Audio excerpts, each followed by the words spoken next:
হাসির রাজা, জ্ঞানের রাজা, রসিক রাজা।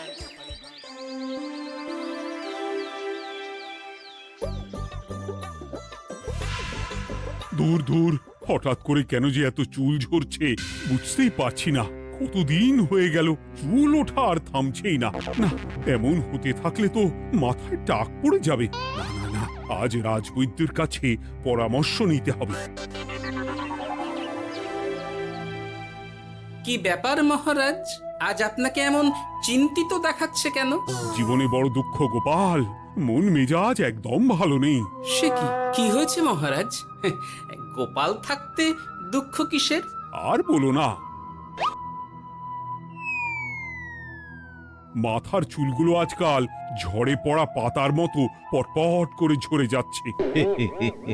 আমি তো জানি কেন এমন হচ্ছে, কিন্তু এখনই মুখ খুললে চলবে না। আর একটু বেশি বিপদ বাড়লে তখন মাঠে নামবো। তাই বলুন। এ তো খুব ছোট ব্যাপার, চুল ঝরলে টাক পড়বে, আর সেটা পড়া কত ভালো জানেন? কথায় আছে, যত বড় টাক তত বেশি টাকা। তুমি চুপ করো তো বাপু। যদি টাক থাকলেই টাকা হতো, তাহলে তোমার টাকা কোথায়? যেটা বোঝো না সেটা নিয়ে কথা বলো না। তাই না তাই, মহারাজের ঝরছে চুল, চিন্তার ভাঁজ মাথায়। গোপাল যতই চেষ্টা করুক, চিড়ে ভিজবে না কথায়। তোমরা সকলে থামো তো দেখি। ও রাজবৈদ্য, তুমি এর কিছু উপায় বলো। আগে মহারাজ, অনেক সময় দেহে ওই লৌহের পরিমাণ কমে গেলে এমন চুল ঝরে। আপনি বরং পালং শাক, ওই কিশমিশ, কলা ও আরো কিছু ফল আমি বলে দিচ্ছি, সেগুলো বেশি করে খান। আচ্ছা আচ্ছা আচ্ছা, তবে তাই করে দেখি।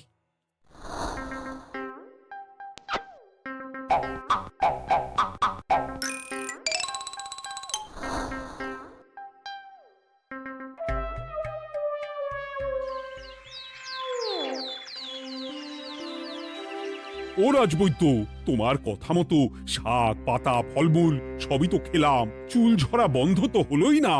তো জানতামই এমন হবে। কিন্তু মহারাজ, এমনটা তো হওয়ার কথা নয়। কিন্তু হচ্ছে তো। আরে আমার সাধের চুল, কোথায় চলে গেলি সব? এর জন্য তুমি দায়ী, তুমি এর জন্য শাস্তি পাবে বৈদ্য। আমাকে আমাকে ক্ষমা করে দিন মহারাজ, এমনটা হবে এ তো আমি ভাবতেই পারিনি। কিছু মনে করবেন না মহারাজ, ছোট মুখে বড় কথা বলছি, কিন্তু সত্যি এখানে রাজবৈদ্যর কোনো দোষ নেই। ওকে শাস্তি দেওয়াটা ঠিক হবে না মহারাজ। দেখেছেন মহারাজ, গোপালের সাহসটা দেখেছেন? আপনার মুখের উপর কথা বলছে। তা বলি, তুমি যখন এতই বোঝো, তাহলে নিজেই একটা আস্ত লোহা খেয়ে দেখো না, তোমার মাথায় চুল গজাচ্ছে কি না। ঠিকই আছে, এসব মূর্খের মতো কথা কেবল আপনার থেকেই আশা করা যায় মন্ত্রী মশাই। মহারাজ, আপনি বিচক্ষণ মানুষ, আমার শুধু অনুরোধ, আরেকবার ভেবে দেখবেন। ঠিক আছে, রাজবৈদ্যকে আমি শাস্তি দেব না, কিন্তু সকলের জন্য আমার একটা ঘোষণা আছে। কি ঘোষণা? আমার এই কঠিন সমস্যা যে দূর করে দিতে পারবে, তাকে আমি বিশেষ পুরস্কারে ভূষিত করব। এই তো পেয়েছি, এই সুযোগ কোনোভাবেই হাতছাড়া করা চলবে না। এবারের সমস্যাটা সত্যি বেশ কঠিন। কি করলে যে মহারাজের চুল পড়া বন্ধ হবে সেই উপায় মাথাতেই আসছে না। হঠাৎ করে কেন যে এমন হলো কে জানে।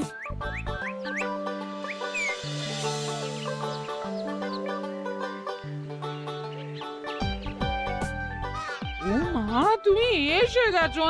একটু বসো, আমি তেলটা মেখেই হাত ধুয়ে খাবারটা বাড়ছি। হ্যাঁ, সে ঠিক আছে, কিন্তু তুমি কিসের তেল মাখছো এটা? কি আবার মাথার চুলের তেল? এখানেও চুল, ওদিকে মহারাজেরও চুল ঝরে পড়া নিয়ে আমরা সবাই হিমশিম খাচ্ছি গিন্নি। আরে, মহারাজের অত সুন্দর কালো চুলগুলো ঝরে যাচ্ছে, এ তো ভারী দুঃখের কথা। সে আর বলতে, ওই জন্যেই তো আমি বাবা মাথায় এই জড়িবুটি তেল মাখি। এতে চুলের গোড়া শক্ত করে, চুলকে ভালো রাখে, নতুন চুল গজায় সব। হ্যাঁ। কি কি বললে? নতুন চুলও গজায়? সত্যি? হ্যাঁ। বাহ, তাহলে আর চিন্তা কি? আমাকে এই তেলটা একটু দিতে পারবে গিন্নি? মহারাজকে দিয়ে আসি। উনি বলেছেন যে ওনার সমস্যা দূর করতে পারবে তাকে উনি পুরস্কার দেবেন। উমা, এই তাই নাকি? এই তো দারুণ ব্যাপার গো। নাও নাও নাও, তেলখানা নিয়ে মহারাজকে কাল দিয়ে এসো তাহলে। আর জানিয়ে দিও, দিনে 2 বার কিন্তু তেল মাখতেই হবে। হ্যাঁ, আচ্ছা ঠিক আছে।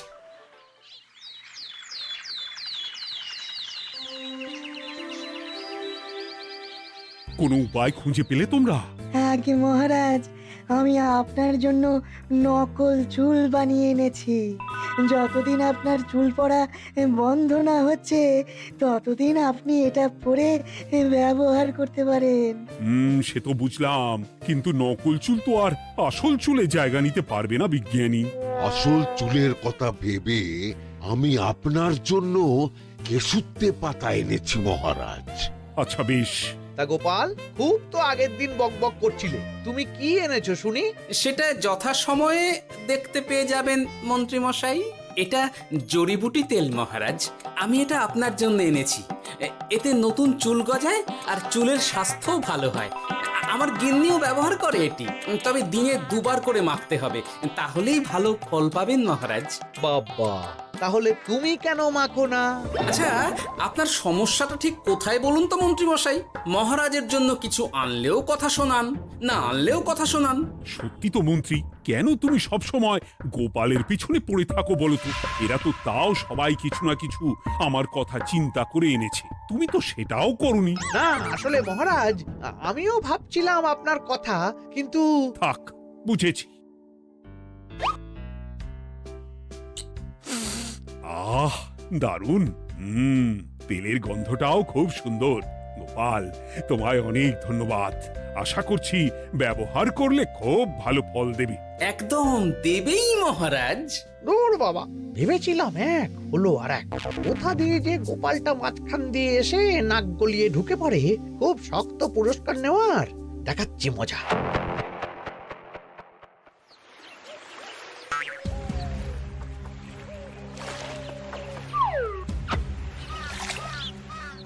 এবারে গোপালের তেল দিয়েই সব কিছু তোলপাড় করব।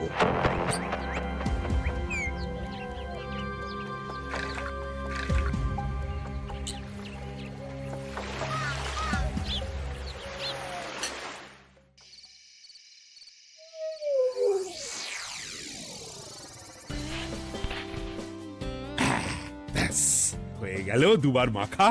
গোপাল বলেছিল এতেই ভালো ফল পাব, কিন্তু এখন মাখার পর মাথাটা কেমন জ্বালা জ্বালা করছে মনে হচ্ছে। হয়তো নতুন চুল গজাবে বলে এমন হচ্ছে। কাল সকালে বোঝা যাবে। এতক্ষণে বোধহয় ছোট ছোট চুল গজিয়েই গেছে। কি এটা চুল গজানোর তেল ছিল নাকি পড়ে যাওয়ার?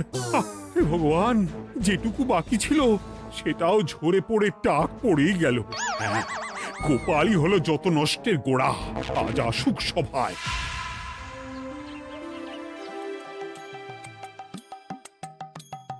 এই যে এখন এলেন উনি।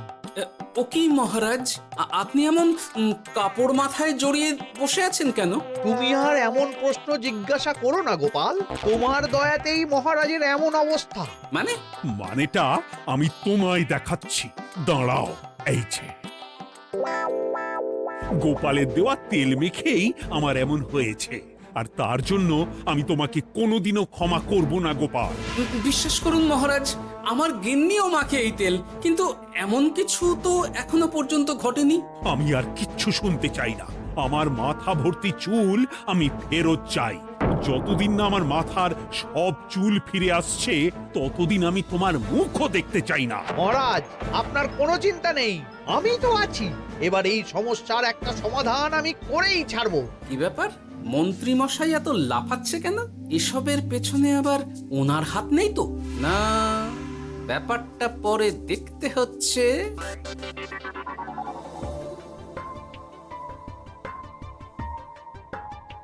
আমি বলি কি মহারাজ, এই সময়টা বরং আপনি নকল চুলটা মানে পরচুলা ব্যবহার করুন। হ্যাঁ, অগত্যা, কিছু তো একটা গন্ডগোল আছেই। গিন্নিও তো রোজ মাথায় তেল মাখে, কই এমন তো হয় না। মন্ত্রী যদি কিছু করেও থাকে তাহলেও হাতে নাতে ধরবো কিভাবে? ও কি গো গোপাল দাদু, এখন এই সময় তুমি রাজসভা ছেড়ে এখানে? তোদের দাদু আর রাজসভায় যাবে না রে? কি বলছো গো? কেন? আর কেন, বিনা দোষে এমন শাস্তি। তোমায় শাস্তি দিয়েছে, তুমি শুধু বলো কে তোমার সাথে কি করেছে, বাকিটা আমরা বুঝে নিচ্ছি। আচ্ছা বলছি, কৃষ্ণনগরের মন্ত্রী মশাইয়ের বাড়িটা কোন দিকে একটু বলতে পারবেন? কৃষ্ণনগরে নতুন নাকি? আগে তো আপনাকে কখনো দেখেছি বলে মনে পড়ছে না। হ্যাঁ, আমি এখানে থাকি না, আমি এখানে আমার কাজে এসেছি, তাই মন্ত্রী মশাইয়ের বাড়ির ঠিকানাটা যদি একটু বলে দেন। নিশ্চয়ই, এ পথ দিয়ে সোজা চলে যান, তারপর কিছুটা ডান দিকে গেলেই পেয়ে যাবেন। আচ্ছা, অনেক ধন্যবাদ।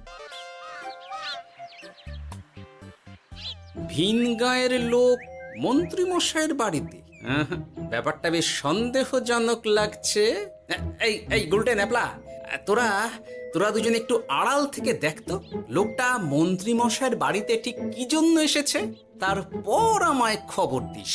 ঠিক আছে গোপাল দাদু। তোমার আবার এখানে আসার কি দরকার ছিল? আমি তো বলেছি যে আমি ঠিক গিয়ে তোমার পাওনা গন্ডা মিটিয়ে দেবো। মিটিয়ে দেবে? কতদিন হয়ে গেছে জানেন? দেখো, হয় আমার কীটনাশক আর সার সব ফিরিয়ে দিন, নয়তো আমার জিনিসের দাম মিটিয়ে দিন। কীটনাশক, সার আর কি করে ফেরত দেবো বলো?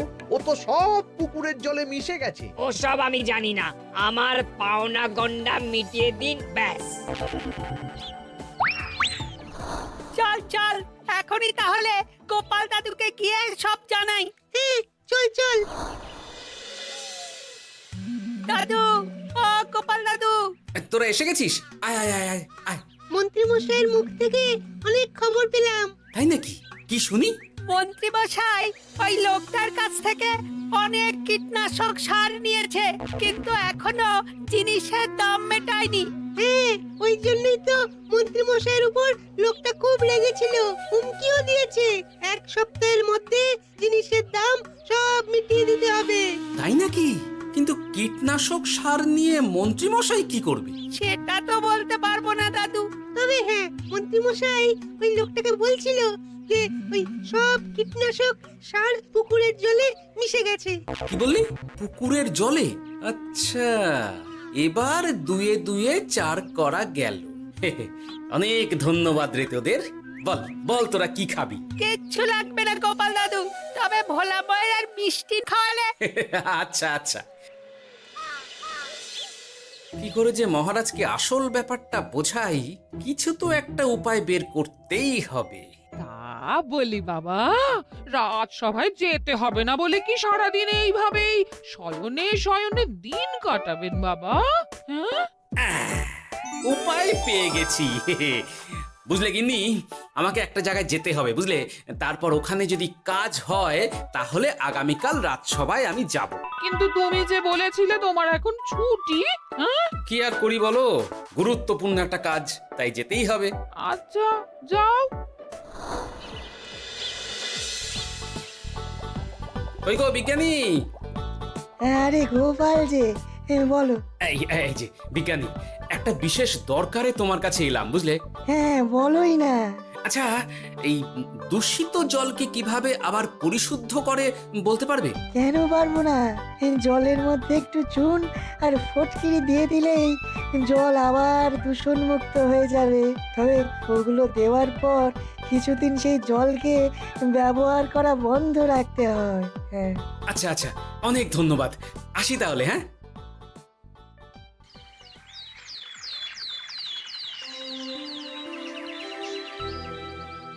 ছায়া পড়েছে, ছায়া পড়েছে। আমি বেশ বুঝতে পারছি তার ছায়া পড়েছে এখানে। কার ছায়া পড়েছে? আজকাল তোর মাথা থেকে অনেক চুল ঝরে পড়ছে, তাই না? আগে হ্যাঁ সাধু বাবা, আপনি একদম ঠিক কথা বলেছেন। ও বাবা, এই আবার কোথা থেকে উদয় হলো? আরে আমি একা গিয়ে সেই স্নানের পুকুর পরিদর্শন করতে চাই। যথা আজ্ঞা বাবা।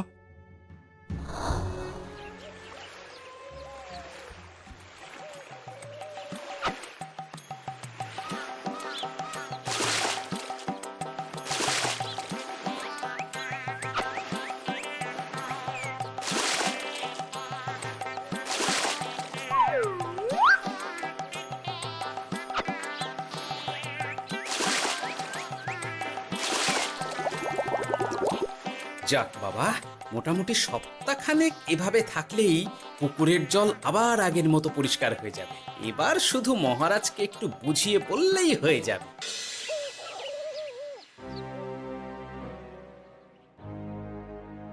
কি বুঝলেন সাধু বাবা? আমার অনুমানটাই ঠিক ছিল। পুকুরের জলে কালো ছায়া পড়েছে, কুদৃষ্টি পড়েছে, তাই এমন হচ্ছে।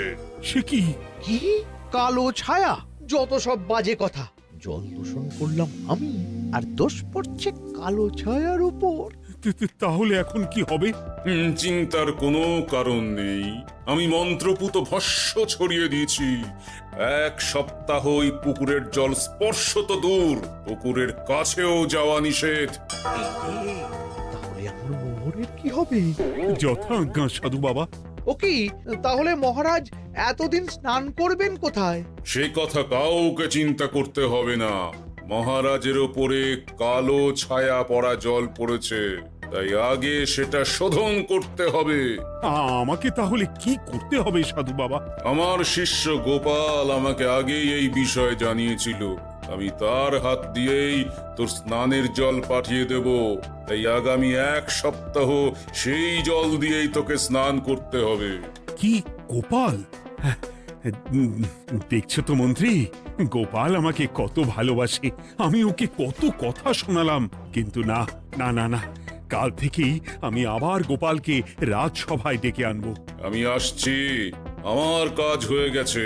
আর হ্যাঁ, তোর স্নানের পুকুরের চারিদিকে প্রহরীর বন্দোবস্ত কর। কাক পক্ষীও যেন ওখানে প্রবেশ করতে না পারে। আচ্ছা বাবা, আচ্ছা।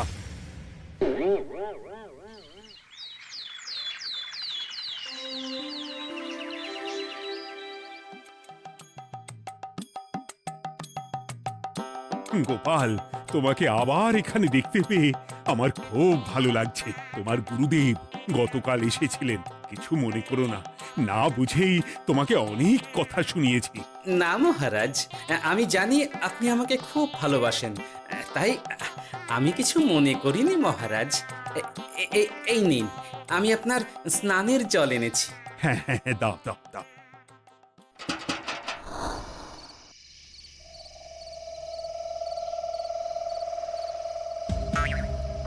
ও বাবা, পুকুরের কাছে যে গিয়ে দেখবো সে উপায় নেই। চারপাশে প্রহরীতে ভর্তি। তাহলে কি সত্যি সত্যি কালো ছায়া পড়েছে? ভালোই হলো, পাওনাদারকে বলে দেবো কীটনাশকটা জালি ছিল। হি হি।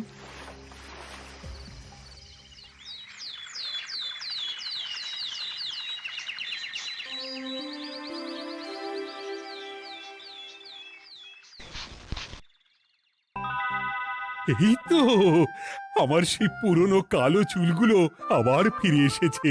আহা, কি যে আনন্দ হচ্ছে দেখে।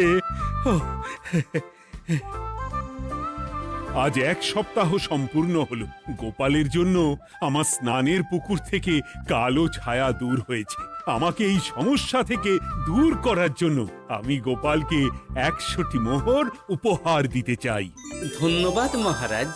দূর, আমার আর ভালো লাগে না। সব সময় গোপালই মোহর পায়, এটা তো আমার পাওয়ার কথা ছিল। এদিকে আজকে পাওনাদারও আসবে।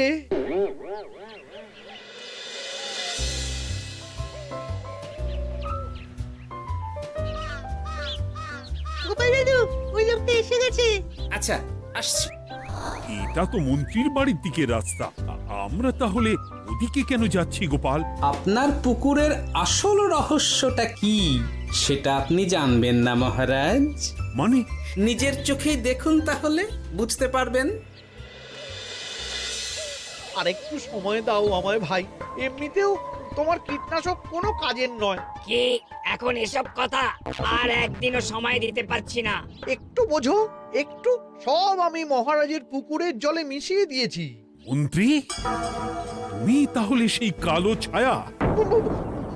মহারাজ, আপনার পর্দা ফাঁস হয়ে গেছে মন্ত্রী মশাই। তুমি তাহলে সবটা জানতে? একদম প্রথম থেকে।